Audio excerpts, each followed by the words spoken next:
Fíjense lo que dice aquí el texto, porque el Dios de todo saber es Jehová, y a Él toca el pesar las acciones. Parece que según el peso es la dimensión de nuestra voluntad o la dimensión de nuestra necesidad en base a lo que hacemos. Hay gente que no hace nada porque parece que no tuviera necesidad. Sin embargo, hay gente que tiene necesidades y no hace nada porque están atadas en su voluntad. Y a veces el desánimo, la depresión hace que sean realmente apagadas sus fuerzas. Pero Dios pesa las acciones. Y vamos a ver a una persona que estaba con mucho desánimo, mucha depresión y con un bajón anímico impresionante, y sin embargo hizo lo que tenía que hacer. Y es lo que vamos a aprender en esta noche nosotros para poder vencer. Así que fíjense lo que dice ahora el primer capítulo de Samuel, del versículo 1 y 2. Miren lo que dice la palabra. Hubo un varón de Ramataim, de Sofín, del monte de Efraín, que se llamaba Elcana, hijo de Jeroam, hijo de Eliú, hijo de Toú, hijo de Suf, Efrateo. Aquí ya tienen varios nombres como para las que estén embarazadas. Bueno, aquí se le ocurriera poner un nombre de esto, pero ahora hay cada nombre. Pero estos eran nombres típicos de medio mujeres. Que era este hombre. Él dos mujeres, miren qué bandido que era este hombre. Y tenía él dos mujeres, el nombre de una era Ana y el de la otra Penina. Y Penina tenía hijos, mas Ana no los tenía. Aquí está la diferencia entre estas dos personas, entre Ana y Penina, y ahí había una crisis. Pero nosotros tenemos que aprender de este pasaje, porque los que no saben la historia, el capítulo 1 relata de que Ana sufría y tenía un deseo tan profundo, tan vehemente por un hijo, porque sufría de esterilidad, y ese deseo era algo que la consumía. Hay personas que tienen deseos y le tortura el alma cuando esos deseos no se cumplen. Eso lo dice la Biblia también. Y Ana tenía un deseo muy vehemente, quería tener hijos. No sé qué deseo tenés vos, no sé qué es lo que anhelás, pero aquí vemos un ejemplo claro de alguien que estaba sufriendo muchísimo y lloraba largas noches y estaba tirada prácticamente en la cama, tendida, porque deseaba un hijo. Miren, la primera acción que yo te recomiendo tener en cuenta y que puedas estar sabiendo es que creer en la soberanía de Dios. Creer en la soberanía de Dios. Esa es la primera acción que te invito a tomar en cuenta. Y más si tenés una necesidad, un deseo o una circunstancia muy dura, opresiva. Es muy importante que vos pienses en esto, pero también tomes la decisión de hacer de esta creencia un principio para tu vida. Creer en la soberanía de Dios es una acción muy clara. Yo pongo mi fe y mi creencia en esto que es así. ¿Por qué te digo esto? Porque Ana sufría, y una persona que sufre puede pensar que sus circunstancias fueron porque Dios se distrajo, porque Dios no estaba, porque Dios no le presta atención, o porque el diablo es más fuerte que Dios. Alguien me dijo, y si el mundo está como está, obviamente el diablo es más poderoso que Dios. Nosotros tenemos que creer lo que dice la Biblia, y la Biblia establece que Dios es el creador y sustentador de todas las cosas. Y Él está en el trono, Él está en el control de todas las cosas. Por más que a nuestro finito y limitado entender nos haga pensar que las cosas se salieron de control. Obviamente, naturalmente, nos damos cuenta que se salieron de control por el pecado, pero Dios tiene un propósito y lo está cumpliendo inexorablemente, es decir, que se va a cumplir a pesar de que alguien no lo quiera. Eso se va a cumplir así como Dios lo determinó, y está todo en la Biblia clarísimo. Obviamente la gente que no lee la Biblia, la gente que no conoce la Biblia, la gente que no conoce a Dios, se alarma, se asusta, y aún personas que están en la iglesia, cuando entran en pruebas, lo primero que hacen es dejar de creer, o renegar contra Dios, o quejarse contra Dios, o pensar que el diablo se metió y que Dios es más débil. Por eso yo no sé qué concepto tendrás de Dios vos. Algunas personas tienen el concepto de un Dios pequeñito, de un Dios de estatua que se puede contener en una estatua, de un Dios fabricado por tu imaginación limitada.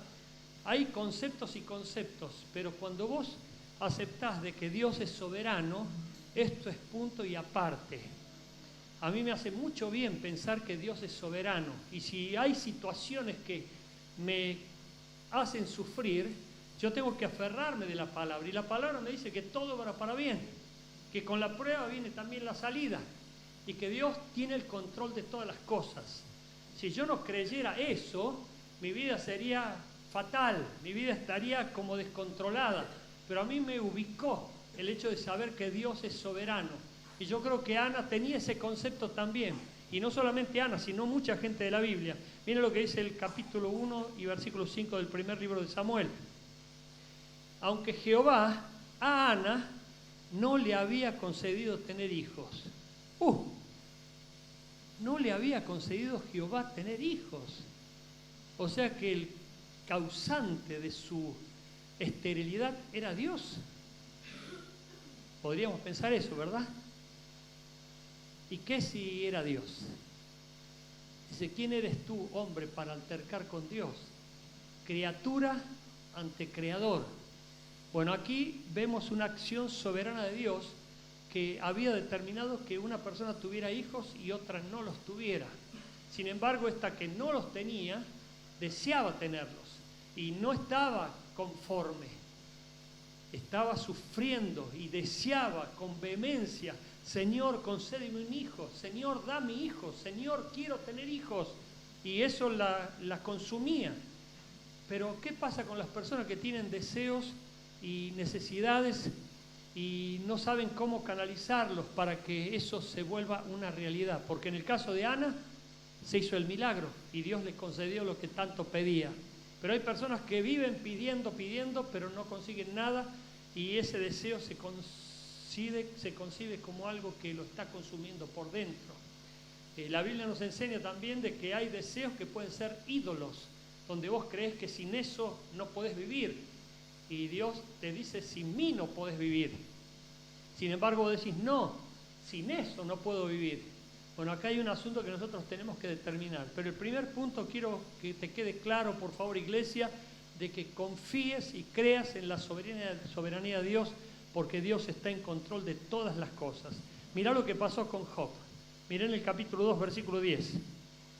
Job estaba con su esposa y dice Job, como suele hablar cualquiera de las mujeres fatuas, has hablado. ¿Qué? ¿Recibiremos de Dios el bien y el mal no lo recibiremos? En todo esto no pecó Job con sus labios.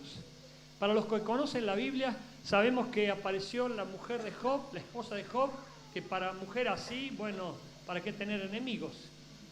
Estaba allí la mujer y Job estaba sufriendo, estaba mal porque tenía una enfermedad y seguramente seguía orando, seguía leyendo la Biblia, seguía yendo a la iglesia y apareció la esposa y le dijo, ¿qué? ¿Todavía seguís creyendo? Renegá de tu Dios y morite, le dijo. Esto es lo que dice el texto bíblico. Y Job le dice, estás hablando como cualquier mujer fatua, es decir, necia o que no conoció a Dios. ¿Acaso recibiremos de Dios solo lo bueno y lo malo no? Dice, y en eso Job no pecó con su boca.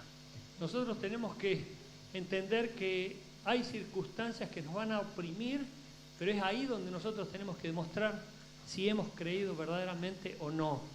Miren el otro ejemplo, porque no fue el único. Daniel capítulo 3 del 17 al 18. Dice así.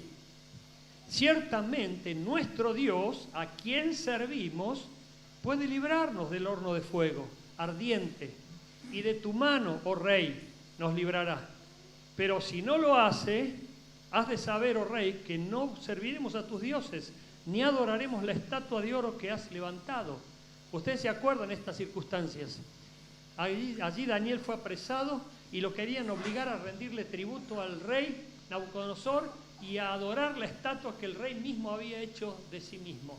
Y aquí Daniel se planta y dice, mira rey, Dios puede librarnos de esta situación, pero si no lo hace, de igual manera nosotros no vamos a creer en vos, sino que vamos a seguir creyendo en Él y vamos a adorarlo a Él solamente. Así que haz lo que quieras.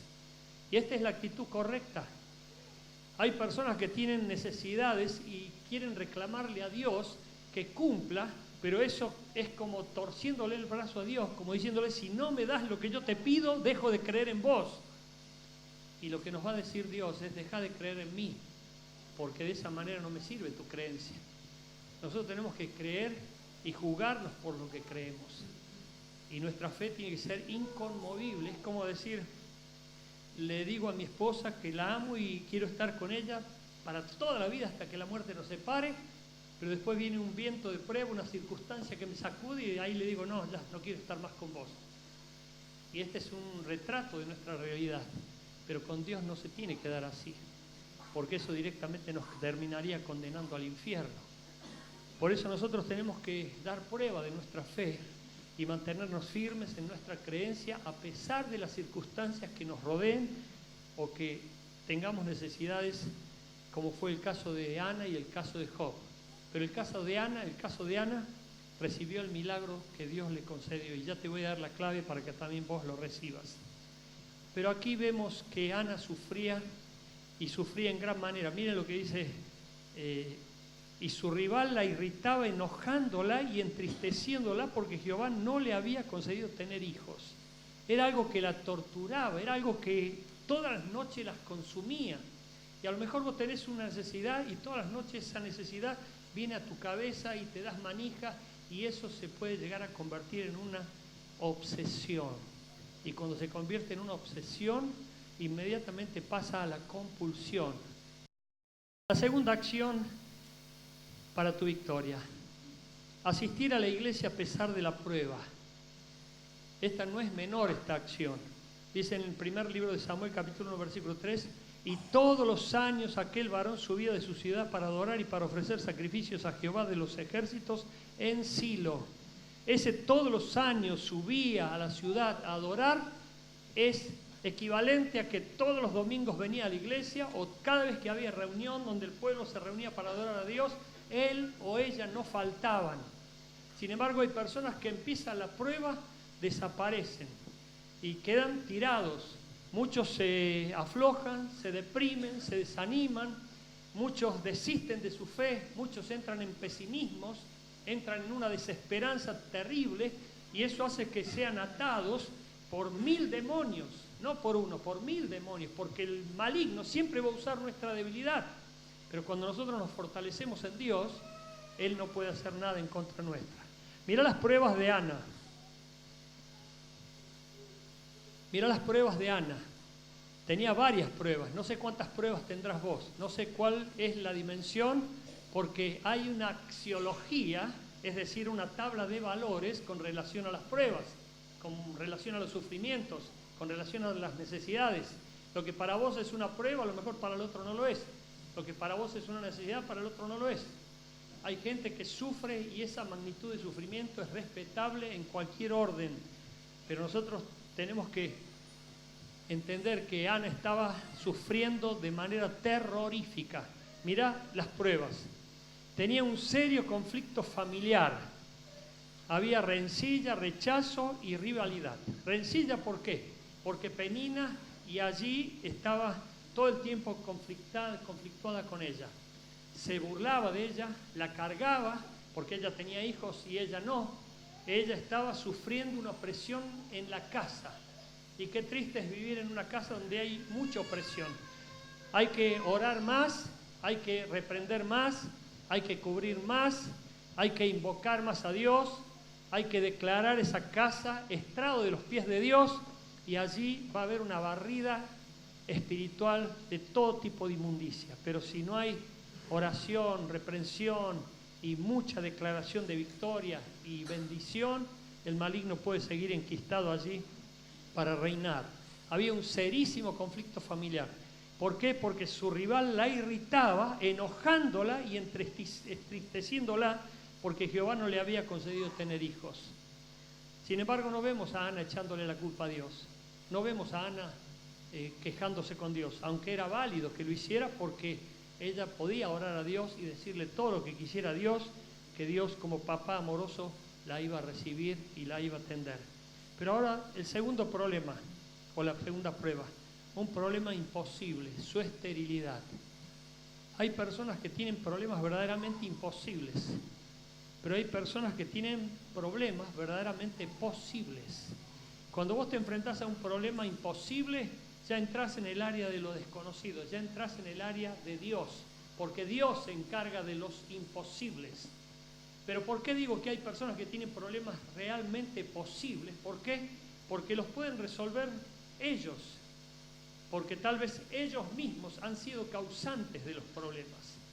Y hay muchas personas que no dejan de tener problemas por el orgullo, por la soberbia, por la altivez, por la jactancia o por los pensamientos que están equivocados, que la Biblia los llama necedad. Por eso nosotros tenemos que humillarnos delante de Dios para que Dios nos dé la revelación que necesitamos para poder enfrentar los problemas y superarlos. Hay problemas que los puede resolver solo uno, hay problemas que los pueden resolver solo otros y hay problemas que los puede resolver solo Dios.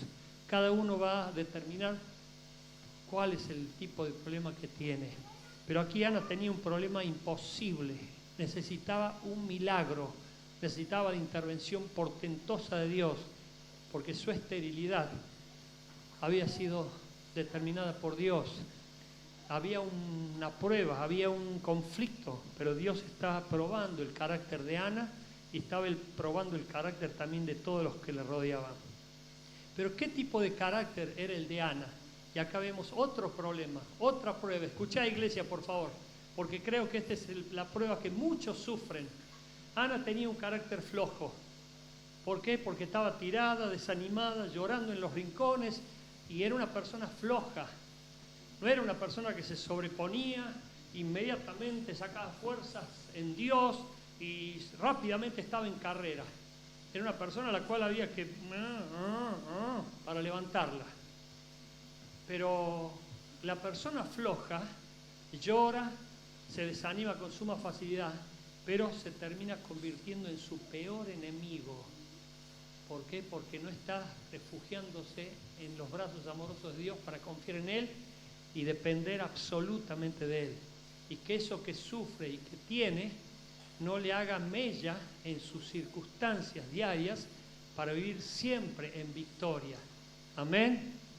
Y el último punto que tenía de prueba Ana, el qué dirán de la sociedad, porque una mujer estéril en aquel tiempo no era lo mismo que ahora. En aquel tiempo se la consideraba maldita o bajo pecado y que estaba sufriendo ese tipo de maldición. Por lo tanto, Ana estaba en una circunstancia muy, muy opresiva. Sin embargo, no dejaba de ir a la iglesia, no dejaba de adorar a Dios y no dejaba de clamar a Dios, porque nos damos cuenta después por el relato que ella estaba todas las noches buscando a Dios y pidiéndole una respuesta a Dios en agonía, en agonía. Y ahora te pregunto, iglesia, ¿has estado en agonía delante de Dios para pedirle que Dios responda a tu necesidad? Porque una necesidad acuciante lo merece. Una necesidad de índole dramático lo merece. Es algo que te oprime, es algo que vos necesitas, algo que deseás, algo que querés y realmente sabes que Dios es el único que tiene el poder para resolver esa cuestión. Y encima te da más convicción para seguir insistiendo delante de Dios en pedírselo. No te quita esa convicción, porque Dios provoca tanto el querer como el hacer por su buena voluntad. Y si no te la quita a la convicción, te anima para que sigas insistiendo delante del trono de Dios por tu petición, por tu necesidad. En este caso, Ana tenía esa convicción. Yo en 3 oportunidades de mi vida tuve ese tipo de agonía, tuve ese tipo de necesidad y te puedo asegurar que Dios respondió de una manera gloriosa, concediéndome lo que tanto le pedía. Pero no obstante, en ese tiempo yo seguía yendo a la iglesia, seguía adorando a Dios, seguía buscando su rostro, seguía haciendo la tarea que necesitaba y debía hacer sin ninguna debilidad. Seguía haciendo las cosas, pero al mismo tiempo creyendo. Y yo creo que Ana también hacía exactamente lo mismo, o yo hacía exactamente lo mismo que Ana, y Ana le fue concedida la petición porque hay una clave para que Dios te responda. Tercera acción, obedecer el consejo de los que nos aman. Acá aparece el Cana, el primer policía de la Biblia, el Cana. Dice en primer libro de Samuel, capítulo 1, versículo 8 y 9, y el Cana, su marido, le dijo: Ana, ¿por qué lloras? ¿Por qué no comes? ¿Y por qué está afligido tu corazón? ¿No te soy yo mejor que 10 hijos? Y se levantó Ana. Qué preciosa expresión. Y se levantó Ana. ¿Cómo quisiéramos ser así los maridos, no? Que podamos decirle a nuestras esposas, ¿por qué no comes? Porque estoy a dieta. Bueno, pero en este caso, miren, es llamativo esto, porque el Cana tiene una función importante aquí, además de ser la que amaba a Ana, era el marido, pero se aparece y sabía que el dolor más intenso que tenía Ana era porque no podía tener hijos. Y le dice, pero ¿por qué lloras? ¿Por qué no comes? Mírame, ¿no te soy mejor yo que 10 hijos? Mírame. Yo le dije a mi esposa eso también. Me sacó corriendo. Pero miren la autoestima del Cana para presentarse a su esposa y animarle. Y dice la Biblia que ella se levantó, porque no estaba levantándose, estaba tirada con una pasa ahí, tirada con un estropajo. Palabras que fueron poderosas, palabras de bendición. Y nosotros también tenemos que tener palabras de bendición. Tenemos que tener gestos de bendición. Tenemos que bendecir. Muchos me han oído muchas veces dar gracias a Dios por mi esposa, y de hecho todo el tiempo doy gracias a Dios por mi esposa. En el primer culto vino un matrimonio de Gowland, le dije, uy, allí ese lugar para mí es un paraíso. ¿Por qué? Porque conocí a mi esposa ahí. Gowland, después no fui nunca más, pero bueno, pero valió para que yo paso por ahí. Pero fue una bendición poder conocer a mi esposa ahí. Y le dije, me trajo lindos recuerdos. Pero qué lindo es que vos puedas bendecir a tu esposa, bendecir a tu cónyuge, con palabras de ánimo, de aliento, y más cuando está enferma. Llevarle un tecito a la cama, un chocolatito, un ramo de flores, un beso, un cariño, un mimo. Sin embargo, hay muchos hombres que a veces pecan por frialdad, apatía, y no son cariñosos. ¿Y qué querés? Y a mí mi papá no me mostró. Bueno, a mí tampoco, pero bueno, uno tiene que hacerlo, porque eso alimenta la autoestima, eso bendice al otro, y viceversa. El consejo de los que nos aman, obedecerlo. Hay mucha gente, miren, yo dije esto en el primer culto, y después una persona se acercó, me pidieron varias personas hablar después de la reunión, y uno de ellos me dijo, mire lo que usted dijo, pastor, sobre ese tema de que hay que obedecer a los que nos aman. Mi papá siempre me dice lo que tengo que hacer, yo no le llevo ni el apunte, porque creo que hay una rebeldía en mí, de joven, me dice. Pero yo termino obedeciendo a mis amigos, termino haciendo lo que ellos me dicen, y yo sé que ellos no me aman, ellos solamente quieren pasar el momento. Bueno, hay mucha gente que está haciendo caso a quienes no le aman, pero escuchá a los que te aman. La cuarta acción, desahogarse en oración delante de Dios. Y ella con amargura de alma oró a Jehová y lloró abundantemente. Mirá la expresión, imagínate Ana, y ella con amargura de alma oró a Jehová y lloró abundantemente. Esto fue parecido al lloro de Jesús cuando estaba en el Getsemaní y lloraba lágrimas de sangre, porque su corazón estaba angustiado en gran manera. Ana estaba sufriendo terroríficamente. Ella estaba en su dolor, metida en su dolor. ¿Pero acaso andaba amargando a todo el mundo, desahogándose con todo el mundo? No, Ana se desahogó con Dios. Desahogarse en oración delante de Dios. Esa es la clave, esa es la acción. Eso es lo que tenemos que hacer. Desahogarnos delante de Dios. Delante de Dios vale decir cualquier cosa, porque Dios nos conoce, nos ama, es nuestro papá amoroso, y a Él no lo vamos a sorprender, no lo vamos a sorprender nunca. ¿Por qué? Porque Él sabe todo. Me dijo un hermano una vez que Él sabe mi pecado de mañana, lo sabe todo. Por más que le digamos, Señor, te prometo hoy, Él sabe que mañana vamos a fallar, Él lo sabe todo, pero Él quiere que nosotros seamos sinceros, íntegros, y estemos en comunión con Él en esa relación. Mirá lo que dice el salmista David en estos dos salmos. Salmo 51, 17. Tomá ejemplo, iglesia, por favor, y conocé cómo conocían estos hombres a Dios, para que los conozcamos de la misma manera. Los sacrificios de Dios son el espíritu quebrantado. Los sacrificios de Dios son el espíritu quebrantado. Al corazón contrito y humillado no despreciarás tú, oh Dios. Al corazón contrito y humillado no despreciarás tú, oh Dios. Dios está viendo nuestro corazón y Él ve qué hay en él. Él ve si hay jactancia, hay orgullo, hay mentira, hay odio, Él ve todo. Pero cuando ve un corazón contrito y humillado y que dice como el pecador de la parábola, sé propicio a mi pecador, sé propicio a mi pecador, sé propicio a mi pecador, no ve a una persona jactanciosa, no ve a una persona orgullosa que dice yo soy bueno, soy el mejor, no sé por qué ellos no se fijan en mí, no sé por qué no me reconocen. Eso es orgullo. Dios es quien nos ve. Él nos ve en lo secreto. Y cuando ve humildad, cuando ve humillación, cuando ve quebranto de corazón, allí sus ojos están enfocados. Y nunca va a dejar de levantar o promover o bendecir a alguien que esté con un corazón contrito y humillado. Nunca lo va a dejar de hacer porque es su promesa. Y esto es lo que sabía bien David. Los sacrificios de Dios son el espíritu quebrantado. Al corazón contrito y humillado no despreciarás tú, oh Dios. Fíjate lo que dice el Salmo 42, versículos 8 y 9. Este salmo marcó mi vida. Ya te voy a decir por qué. Y grabátelo bien, por favor. Aunque en el Salmo 44 están las mismas palabras que en este salmo. Dice así el salmista David.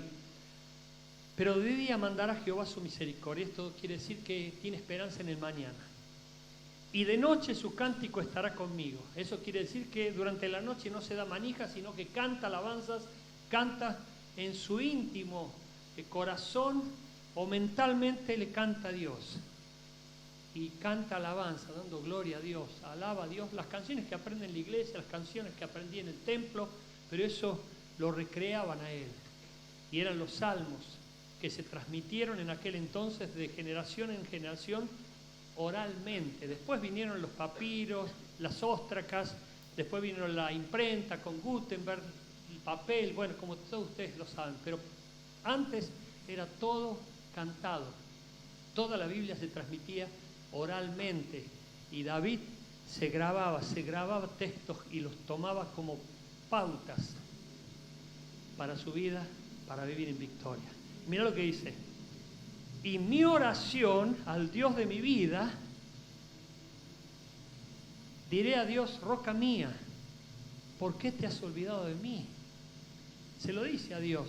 Él tenía esa confianza para decírselo. ¿Por qué andaré yo enlutado por la opresión del enemigo? Aquí hay una pregunta. Y aquí, roca mía es la base, el fundamento en la que nosotros nos basamos. Hay gente que no está basada en un fundamento que es como roca. Hay gente basada en un fundamento que es como arena movediza. Hay gente que está basada en un fundamento como leño, hojarasca y paja, dice la Biblia en el libro de Corintios. Hay gente que está endeble, hay gente que está ahí, viene el viento de la prueba y enseguida lo sacude y ¡pum!, lo vuela. Hay gente que es como como un papelito en el viento, volando de aquí para allá, de acuerdo a las circunstancias. David se afirmaba sobre la roca, que es Cristo. Eso lo dice Pedro, la roca es Cristo. Si vos estás afirmado sobre la roca inconmovible de los siglos, no vas a sufrir cuando venga el día malo, vas a estar bien parado, pertrechado y manteniéndote firme en la brecha. Así estaba David. Y mirá lo que dice, que es lo que me llegó mucho, y está en el Salmo 44 también. ¿Por qué andaré yo enlutado por la opresión del enemigo? El enemigo te quiere ver triste, te quiere ver abatido, te quiere ver llorando en los rincones, te quiere ver a vos tirando la toalla, te quiere ver rezongando, quejándote, amargado, pesimista, resignándote. Eso es lo que quiere el diablo. Pero no le tenés que dar lugar. Mira, cuando recién cumplimos nuestro primer año de vida aquí en la iglesia, en Luján, éramos un grupo pequeño. Y me acuerdo que yo no tenía ánimo, me decían, ya viene el aniversario, no tenía ni ganas de festejar nada. Seguro que soy el único, ¿verdad? ¿No te ha dado ganas de festejar un cumpleaños? ¿O no te ha dado ganas diciendo, no tengo ni ánimo para festejar, ni loco? Bueno, eso pasaba conmigo. Y cuando leo el Salmo 44, este es el Salmo 42, dice, no andaré enlutado por la opresión del enemigo. ahí Dios me habló. Si no te das cuenta que eso es lo que quiere el diablo te quiere ver triste, abatido, desanimado. Le dije, no, vamos a festejarlo. Y lo festejamos a nuestro primer aniversario con unos canelones de este tamaño. ¿Se acuerdan algunos? Eran así, no sé, se le fue la mano con la espinaca. Eran enormes, cañones eran, pero estaban ricos. Y ese fue nuestro primer aniversario. Pero mira lo que hizo Ana, y aquí está la clave de victoria. Hacer votos a Dios. Dentro de poco vienen las elecciones, tenemos que votar. Yo voy a decir, creo en este candidato. Y te jugás. Pero ¿por qué no te jugás por Dios? Miren, a mí me duele a veces, sinceramente me duele, cuando veo hermanos de la iglesia que andan repartiendo panfletos de las elecciones de los candidatos y no lo he visto nunca repartir tratado. Ay, ¿cómo pienso mal? Perdón. Y no los vi nunca repartir un tratado de evangélico, un tratado de la Biblia. Se animan a poner la cara por personas falibles y por Dios no. Bueno, aquí vemos a una persona que hizo votos a Dios. Y mirá lo que dice en el versículo 11. E hizo voto diciendo a Jehová, si te dignares a mirar a la aflicción de tu sierva, si te dignares, puede ser que Dios no se digne, puede ser que Dios no lo mire. No sé si te das cuenta del respeto que tenía Ana y de la consideración que tenía cuando presentó su oración. Si te dignares a mirar la aflicción de tu sierva y te acordares de mí y no te olvidares de tu sierva, aquí es como que empieza ya a concretar, sino que dieres a tu sierva un hijo varón, yo lo dedicaré a Jehová todos los días de su vida. Esta es la clave de victoria. ¿Para qué le pedís que Dios haga el milagro en tu vida? ¿Lo querés para tu autosatisfacción, para tu egocentrismo, para tu vanidad, para tu simple comodidad o capricho? No sé. Cada uno lo pensará, cada uno lo decidirá. Pero Ana estaba decidida que si Dios le daba ese milagro de concederle un hijo, ella se lo iba a dar a Dios. Dice el texto justamente, sino que dieres a Jehová tu sierva, yo lo dedicaré a Jehová todos los días de su vida. Y está comprobado, según el ejemplo de Abraham, cuando Dios le pidió a Isaac, que cuando Abraham le entregó a Isaac, Dios se lo devolvió a Isaac. Bueno, hago corta el tema. Pero aquí Ana le dice lo mismo. Si tú me das lo que yo te pido, yo te devuelvo lo que tú me das. Y ese es el corazón que tenemos que tener nosotros. Cuando vos le pedís algo a Dios, tiene que ser para Él, para su gloria, para su honra, para su alabanza, para que Él te use para bendición. Oh Señor, yo quiero ir bien, o quiero tener esto, pero yo quiero que lo que me des sea para tu gloria. Y cuando Dios constata que eso es verdad, te lo puedo asegurar que desata esa bendición para tu vida. Pero cuando Él constata que hay egocentrismo, vanidad, o algo que tiene que ver con la carne o el pecado, Dios no puede estar involucrado en algo así. Pero acá viene el otro tema, que es la advertencia que nos da el rey Salomón. Miren lo que dice Eclesiastés capítulo 5, versículos 4 y 5. Cuando a Dios haces promesa, no tardes en cumplirla, porque Él no se complace en los insensatos. Cumple lo que prometes. Mejor es que no prometas y no que prometas y cumplas. Cada vez que nosotros pasamos al frente tomando decisiones, estamos haciendo promesas. Por eso son delicadas, por eso advertimos, por eso queremos que no haya ningún emocionalismo, queremos que haya decisiones concretas, reales. La emoción puede ser falsa, la emoción puede ser confusa, la emoción puede ser algo que nos distrae, pero cuando nosotros tenemos convicción de cosas que hemos determinado y estamos segurísimos, nos jugamos la vida. Sí, acepto a esta mujer hasta que me muera. Y esa decisión es hasta que la muerte los separa. Y lo mismo pasa con Dios. Acepto a Cristo para toda la vida, no por un ratito, no por un mes, no por una semana. Por eso miren, a veces advertimos cuando invitamos a la gente a aceptar a Cristo. Yo veo gente que pasó 25.000 veces, por un decir, en serio se los digo, ¿no? No sé si estoy exagerando, pero pasaron como 200 veces. ¿Por qué pasaron tantos? Si hay que aceptar una sola vez. Lo aceptás una vez y para siempre, no todos los domingos, todos los domingos. Todos los domingos, ya casi me salía la canción. ¿Me entienden? Cuando vos tomás las decisiones es para siempre. No, sí, créeme. Una sola vez y para siempre. Cuando vos le decís, Señor, contá conmigo, Dios lo toma en serio. No era de mentirita, era para que me vieran, nada más. Por eso las decisiones que tomamos son definitivas, son para siempre.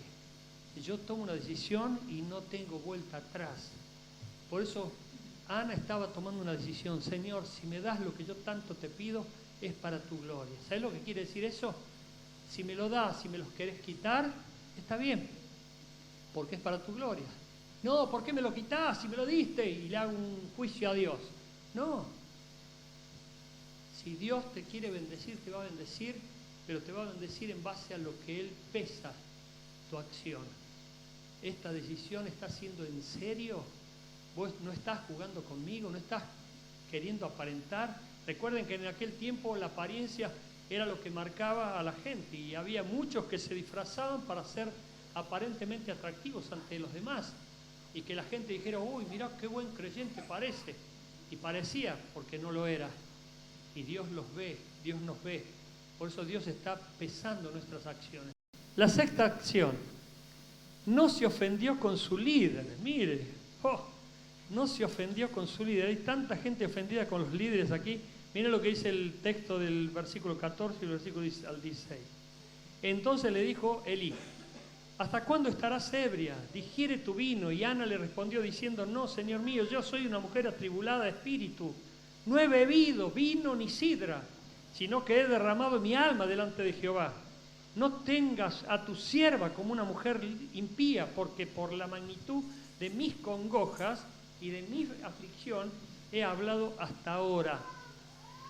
Ana estaba llorando en el templo, como si vos vieras a una persona aquí arrodillada y llorar, y decís, vos pasás al lado y decís, está borracha, se tomó una damajuana. Y balbuceaba, y a veces no se le escuchaban bien las palabras, y hasta hablaba solamente gestualmente y mentalmente, y Elí, sumo sacerdote con un gran discernimiento, no tenía nada de discernimiento, era el sumo sacerdote, le dice, pero deja de estar borracho, así no tenés que venir a la iglesia. Pero ¿qué aspecto tenés? ¿Cómo estás dando esa lástima y esa vergüenza? Y ella le dijo, Señor, yo no estoy ebria, es angustia de espíritu la que me hace actuar de esa manera. Pero a mí lo que me llama de Ana es que no se ofendió con la mala interpretación del líder. Esto habla de que los líderes no somos infalibles, nos podemos equivocar. Pero también el ejemplo de Ana es que no se ofendió con su líder. Hay mucha gente ofendida con el liderazgo y bueno, que se la arreglen con Dios. O que tengan el coraje de hablar con sus líderes, plantear una situación y decirle, mira, no me gustó cómo actuaste, o esto no es así porque mis convicciones son tales. Es una acción que va a ser para bendición, no ofenderte con tu líder. Séptima acción, aceptó el consejo de su líder. Ya voy a ir más rápido. El versículo 17. Elí respondió y dijo, ve en paz y en Dios y el Dios de Israel te otorgue la petición que le has hecho. Aquí lo bendijo Elí. Elí era el sumo sacerdote y lo bendijo. Ve en paz. Y qué lindo es que te pueda decir alguien, ve en paz. No que te maldiga, no que te diga, espero que te vaya mal. No, por favor, eso es maligno. Aceptó el consejo de su líder. Y es otra de las cosas que a veces no se da tan frecuentemente. ¿Por qué? Porque mucha gente hace todo lo contrario. Quiere hacer lo que se le antoja. Y los líderes tenemos que decir lo que nos parece de parte de Dios. Si a veces no queremos decir algo específico, podemos decirte, ora más o espera más en Dios, y con eso ya es suficiente. No te dice el líder, metete, jugate, andá, hacelo, no. A lo mejor el líder te dice, tenés cuidado, fíjate, y más cuando uno está por ponerse de novio, es bueno de que te adviertan, de que tengas cuidado, porque es para siempre, no es para jugar ni para probar. Hay gente que está probando y se quema, y más cuando tiene una franja etaria que tiene que ver con pasiones desordenadas y a veces andan muy, muy avispados, como se dice a veces, al salto por un bizcocho, en Córdoba se dice así, perdónenme, no es una mala palabra. No es una mala palabra, ¿no es cierto, Cristo? Defendeme. Pero hay gente que es como que come a las demás personas con los ojos, y eso a veces termina haciendo pecar y hace que los jóvenes tomen decisiones imprudentes, impulsivas, y después se arrepienten. No, este año me gustó fulana, el año que pasado me gustó mengana, y después pasan como con 10 gustos y terminan casándose con una persona que ni siquiera nadie sabía. Esto pasó en Córdoba, un muchacho que pasó 11 años de novio con una chica y se terminó casando con otra. Después de casi un año de noviazgo, con la otra estuvo 11 y no se casó. Con esta estuvo un año y se terminó casando. Pero busca el consejo de tus padres, de un líder. Y te quiero aconsejar algo, discúlpame, te lo digo como papá, porque tengo experiencia en esto. No por mis hijos, sino por hijos de otros y del ministerio. Cuando tu papá o tu mamá te dicen no, tené cuidado, no seas caprichoso o caprichosa diciendo, agradó a mis ojos. Fue Sansón quien le dijo a su papá y a su mamá eso. Y después, la que eligió le sacó los ojos. Bueno, hay gente que elige por los ojos. Mirá qué pinta que tiene, mirá qué linda que es, mirá qué lindo que es, mirá qué facha. Y tu papá te dice, tenés cuidado, fíjate, no, por favor, no. Y vos te empecinás y decís, no, voy a hacer todo lo contrario de lo que me dicen mis padres. Eso te será en maldición. La Biblia lo dice. Pero al mismo tiempo, escuchá a tus padres, te aman y quieren lo mejor para tu vida, no lo peor. Pero tené prudencia, por favor, tené cuidado y pedí consejos. Es mejor que estés pidiéndole a Dios sabiduría antes de meterte en algo que va a ser para siempre. Y si no es para siempre, va a dejar consecuencias. Y Dios te libre de esas consecuencias que no querés. 8. Octava acción. Busca la bendición de tu líder. Segunda Crónicas 20:20 dice, creed en Jehová vuestro Dios y estaréis seguros. Creed a sus profetas y seréis prosperados. Esto lo dice la palabra de Dios. Que el líder te bendiga, que el líder te prospere, que el líder te ayude y te ore por vos. Novena acción, decidió cambiar su vida. 1 Samuel 1:18 dijo, y ella dijo, halle tu sierva gracia delante de tus ojos, y se fue la mujer por su camino y comió y no estuvo más triste. Cambió su vida, no estuvo más triste, no pecó más, no anduvo en camino de perdición más. Cambió su vida y es el deseo de Dios para la tuya y para la mía también. Y la última acción, adoraron en familia y recibieron el milagro. Mira lo que dice, déjame leer estos versículos del 19 al 20. Y levantándose de mañana, adoraron delante de Jehová y volvieron y fueron a su casa en Ramá. Y Elcana se llegó a su mujer, es decir, que tuvo relaciones, y Jehová se acordó de ella. Aconteció que al cumplirse el tiempo, después de haber concebido a Ana, dio a luz un hijo y le puso por nombre Samuel, diciendo, por cuanto lo pedí a Jehová. Dios le concedió el milagro y lo que tanto anhelaba.